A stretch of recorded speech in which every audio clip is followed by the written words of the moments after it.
In June 2009, a man arrived in a small Irish town. Police know where he stayed, where he walked, what he bought, and they even have him on camera.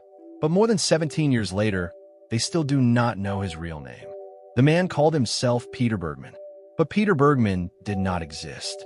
On Friday, June 12, 2009, a tall, thin man with short gray hair and glasses appeared at the bus station in Derry, Northern Ireland.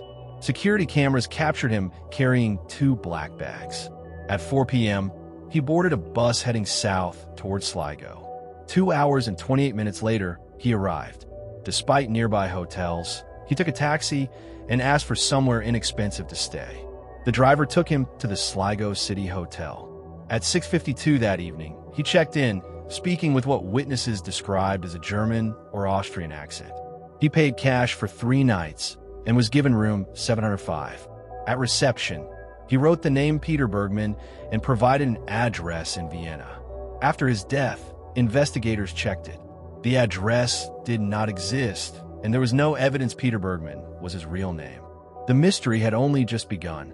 When investigators examined the hotel security footage, they noticed something strange. During his short stay, the man repeatedly left the hotel carrying a full purple plastic bag. He would walk out into Sligo. When he returned, the bag was empty or gone. Then he would do it again. Investigators counted 13 trips like this. Yet despite cameras around town, investigators could not find footage showing where he disposed of the bags. No passport, photographs, letters, or anything clearly connecting him to his previous life was recovered. Whatever was inside those bags disappeared with his identity. On Saturday, June 13th, the man walked to Sligo's main post office.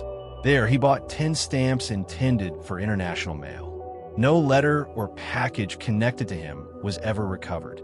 Then, on Sunday, June 14th, he made another unusual journey. At around 11, he took a taxi to Ross's Point, a coastal village near Sligo, and asked the driver about a quiet beach where someone could swim. But he did not swim. He stayed in the taxi and returned to Sligo. It appeared almost as if he was inspecting the location. On Monday, June 15th, the stranger prepared to leave his hotel. Shortly after 1 in the afternoon, he checked out. When he arrived in Sligo, cameras showed 2 black bags. After leaving the hotel, one was missing.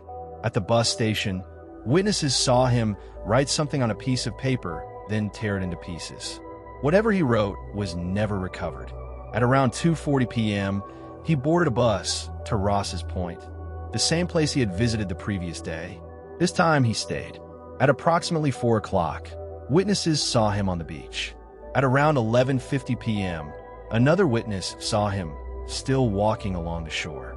It was the last confirmed sighting of him alive. Early the following morning, June 16th, a father and son arrived at Ross's Point. A sea fog hung over the beach. Near the shoreline, they discovered the body of a man. The dead man was the hotel guest who had called himself Peter Bergmann, but the way he was found created more questions. He wore purple striped swimming trunks, underwear over them, and a navy t-shirt. Other items were nearby, but there was no passport, identification, credit cards, or anything revealing who he was. At first, drowning seemed possible, but the post-mortem told a more complicated story.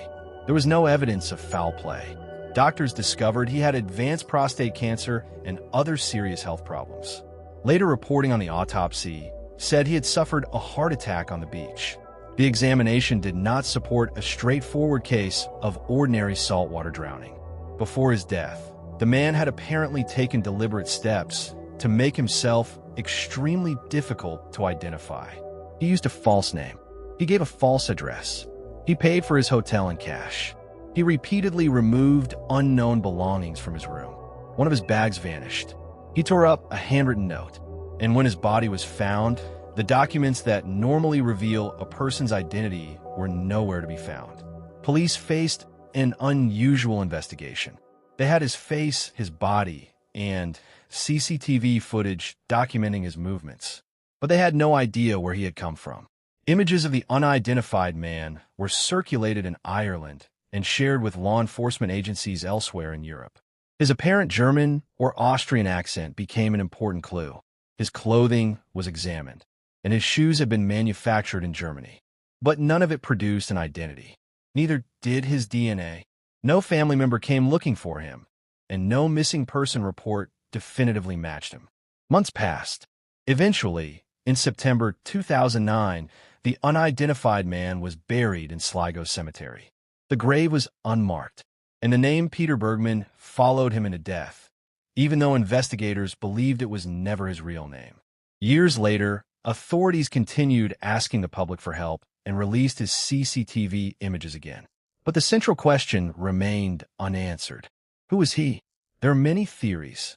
Some believe his terminal illness explains his behavior.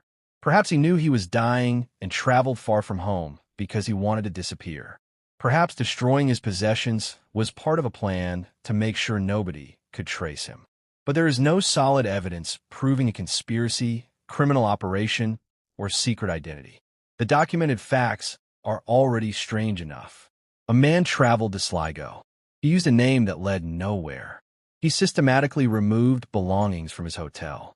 He visited the beach before returning there for the final time.